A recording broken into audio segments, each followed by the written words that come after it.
A mí me habéis más o menos dicho que conteste como a dos grandes preguntas, ¿no?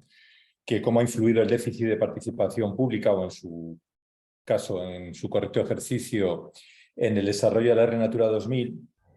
Y yo aquí, bueno, quiero empezar diciendo que evidentemente pues, subrayo la importancia de la participación y tal. No voy a decir lo que es obvio y lo que se ha dicho aquí por los anteriores ponentes. Yo sí que quiero ser políticamente incorrecto, me toca ser el Pepito Grillo porque soy el grupo ambientalista, por decirlo así, en esta jornada.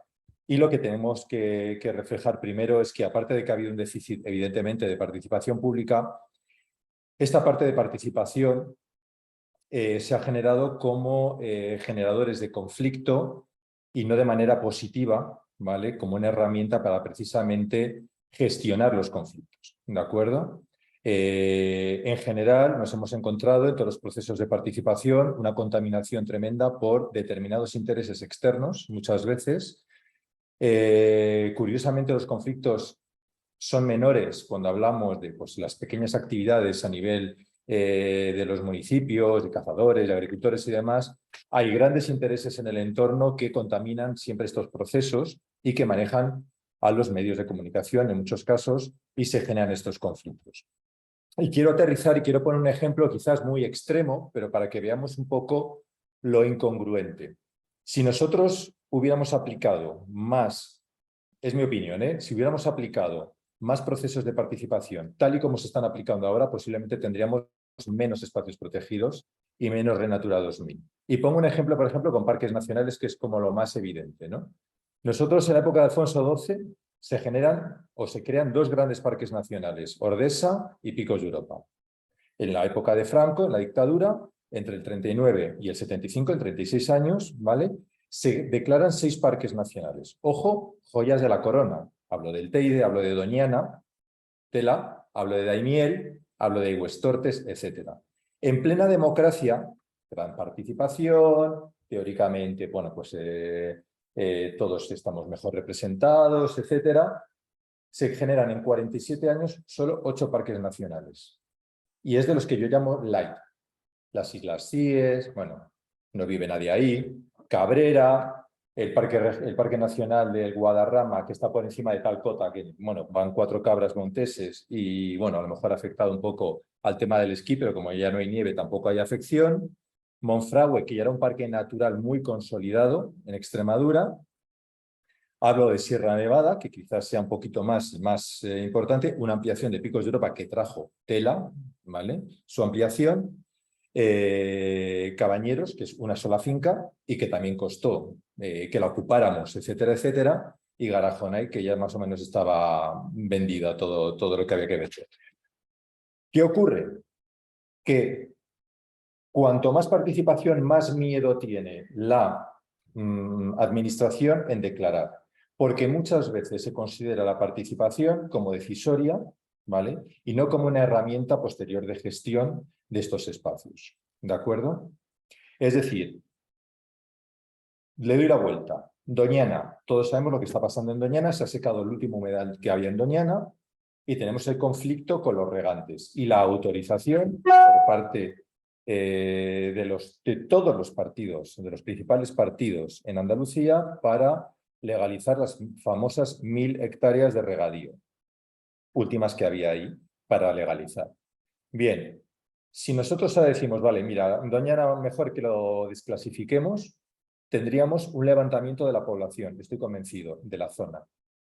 Porque ven Doñana como una marca de territorio, no solamente como el millón de visitantes que van al año y que generan un montón de economía, sino también es una marca turística en general para todo el territorio, es una marca para sus producciones.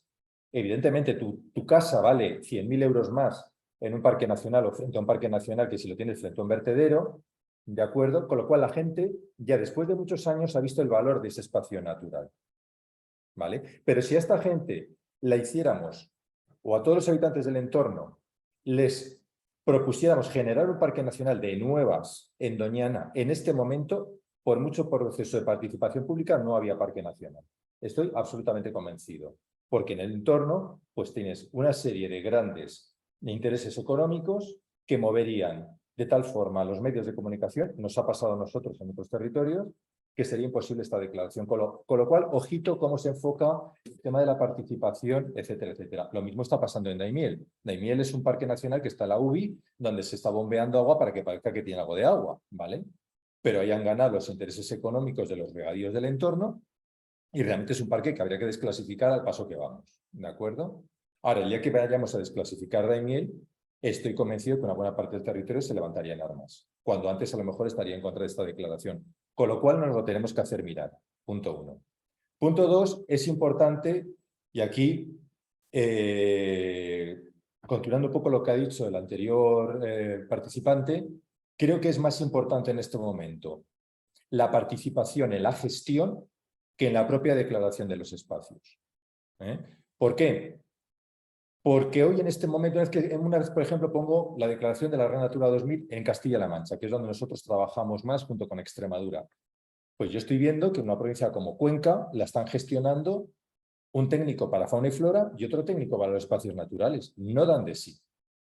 Y no hay una participación seria porque no hay capacidad, no hay dinero, se ha dicho antes, para de forma constante tener a la población implicada en esa gestión, que es muy de macramé, es muy de al detalle, ¿no? Como se decía antes, oye, que es que está pastando mi rebaño de cabras en no sé dónde, que si puedo pastar en no sé qué, oye, que tengo un drenaje no sé cuánto, es decir, ahí la población tiene que participar y no se puede hacer desde un despacho, aunque lo hacen, ojo, con la mejor de las intenciones estos técnicos, pero no llegan a más y no puedes dar esa participación. Para mí es más importante la participación en la gestión posterior de territorio que en la propia declaración.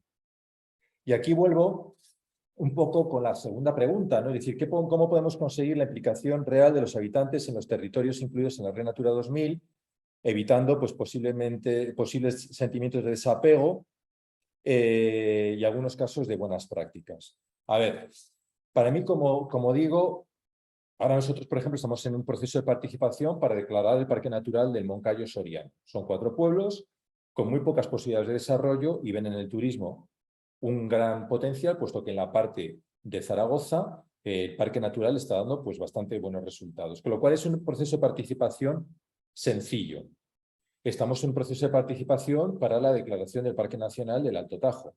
Ahí tenemos unos conflictos con pequeños sectores y pequeños municipios, pero donde se confunde la decisión de la declaración con la correspondiente participación para poder implementar un plan de gestión y una gestión posterior adecuada. Y aquí estamos confundiendo el discurso. Y me explico. Antes se ha dicho que las decisiones no pueden venir desde Madrid y de Bruselas. Vamos a ver, en Madrid los madrileños no deciden lo que pasa en Extremadura. Y los belgas no deciden lo que pasa en Extremadura, ni lo que pasa en Castilla-La Mancha. En Bruselas hay un parlamento de toda Europa elegido por todos los europeos. Y en Madrid hay un parlamento donde hay extremeños, andaluces, catalanes y tal. Y hay un pequeño porcentaje, 37 diputados, que son de Madrid. ¿Vale? Pero es que curiosamente la representación de los diputados de Extremadura es el doble que la de Madrid. Es decir, un diputado en Extremadura tiene doble representación que en Madrid, donde hace falta 180.000 personas para votarle. Y si hablamos de Soria, 4 veces más la representación que tiene un madrileño en las Cortes. ¿De acuerdo? Con lo cual, estamos decidiendo todos los españoles con un peso específico mayor de estas zonas rurales sobre cómo queremos nuestro territorio. Evidentemente no se puede imponer y hay que tener un proceso de participación.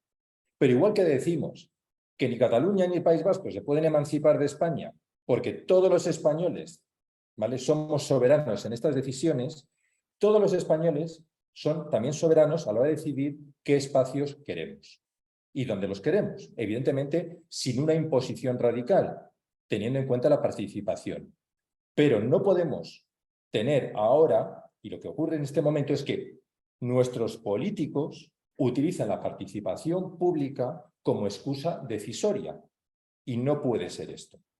¿Vale? Pongo un ejemplo. En Madrid se vota un gobierno, en el caso de Manuela Carmena, que decide y te lleva a las elecciones en el programa que la Plaza de España se tiene que reformar. Muy bien, es una decisión de ese grupo. Si tú le votas, sabes que se va a reformar la Plaza España, pero luego hay 4 anteproyectos de 4 despachos de arquitectos o de urbanistas, que luego se someten a participación y donde los ciudadanos votan, ¿de acuerdo? Con lo cual, es muy importante separar lo que es decisión de lo que es luego esa participación para la gestión posterior.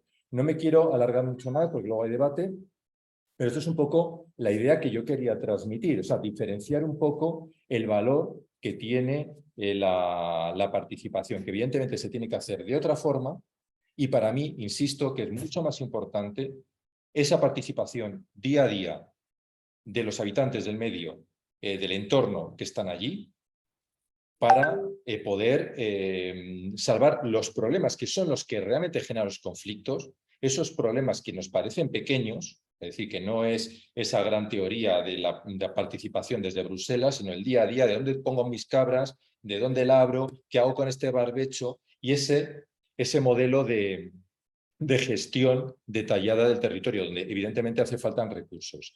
¿De acuerdo? Y también decir, por ejemplo, se ha comentado, por ejemplo, que hace falta pagar al que conserva, igual que paga al que contamina, teóricamente. ¿De acuerdo? Bien, pues yo quiero resaltar que precisamente los que decimos que los que conservan reciban dinero, por ejemplo, de la política agraria común, ¿vale?